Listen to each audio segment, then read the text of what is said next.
Assalamualaikum warahmatullahi wabarakatuh. Pada kesempatan kali ini saya akan menjelaskan tentang sintesis protein. Protein memainkan peranan penting dalam tubuh kita, diantaranya untuk transportasi zat, pembentukan enzim, berperan dalam kekebalan tubuh, dan masih banyak lagi.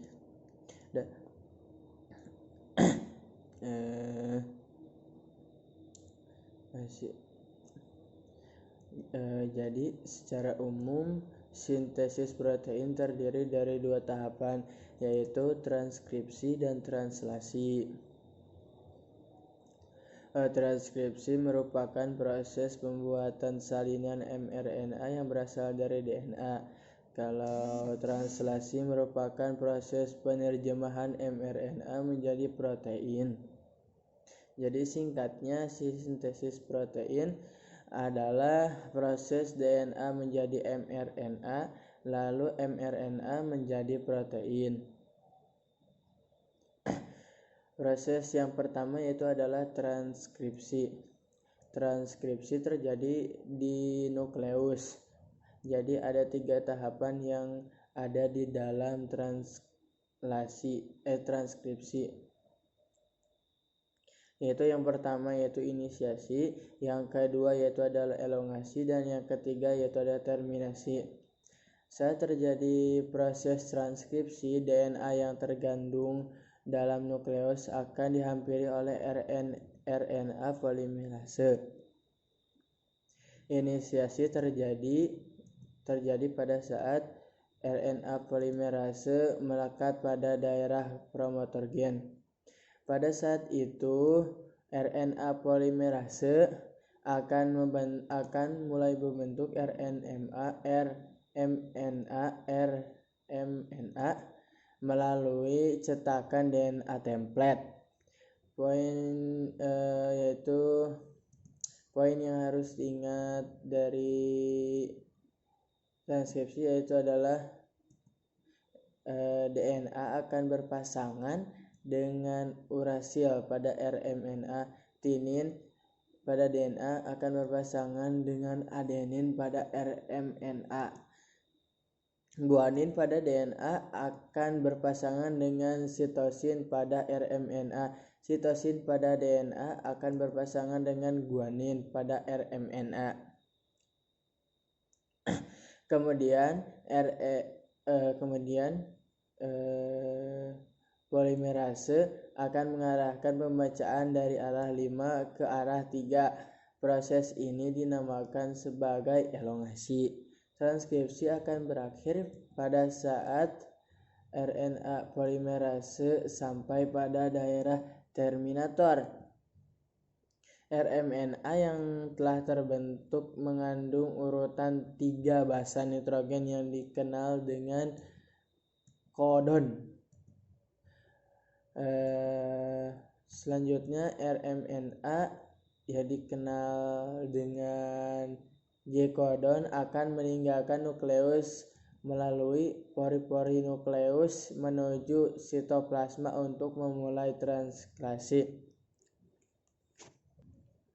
Yang selanjutnya yaitu adalah translasi.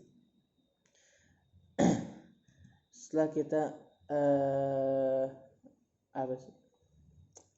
menyelesaikan tahap transkripsi, kita akan beralih ke translasi.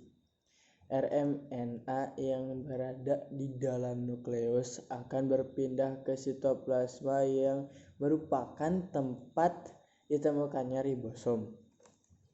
Hal ini dilakukan karena untuk melanjutkan tahapan-tahapan translasi.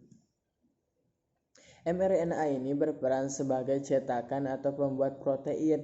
Sebagaimana kita ketahui, mRNA mengandung urutan 3 jenis basa nitrogen yang disebut kodon. Yang disebut adalah kodon. Sehingga poinnya harus diingat yaitu adalah translasi merupakan mRNA untuk dibuat menjadi protein.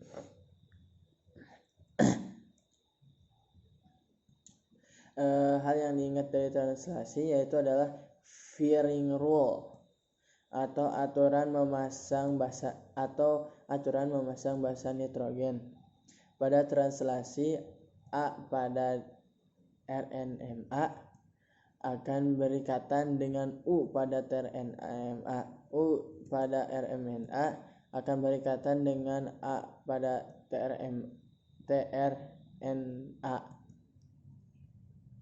G pada RMNA akan berikatan dengan C tRMNA. Dan C pada tRMNA akan berikatan dengan G pada tRMNA. Kalau translasi juga memiliki 3 tahapan. Jadi transkripsi memiliki 3 tahapan yang tadi, yaitu adalah inisiasi, elongasi, dan terminasi. Kalau translasi juga mempunyai 3 tahapan, yaitu inisiasi, elongasi, dan terminasi. Tahapan inisiasi dimulai saat ribosom subunit kecil terikat pada RMNA. Ribosom subunit kecil ini akan bergerak ke arah 5 ke arah 3. Ketika sudah menemukan kodon AUG, tRMNA akan membawa asam amino thionin dan antikodon UAAC akan melekat pada RMNA. Kemudian setelah tRMNA terikat pada mRNA, maka ribosom subunit besar akan datang dan terikat juga bersama ribosom subunit kecil untuk melengkapi proses inisiasi. Ribosom subunit besar memiliki 3 daerah. Daerah A atau akseptor site, dan daerah P peptidyl site, dan daerah E yaitu exit site.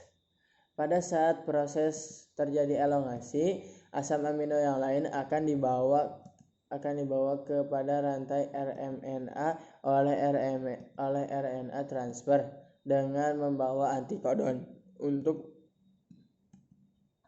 mengetahui asam amino yang mengkodon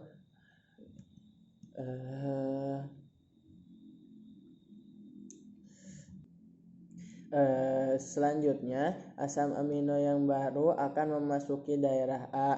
Lalu ikatan peptida akan membentuk peptida di antara kedua asam amino pada daerah P.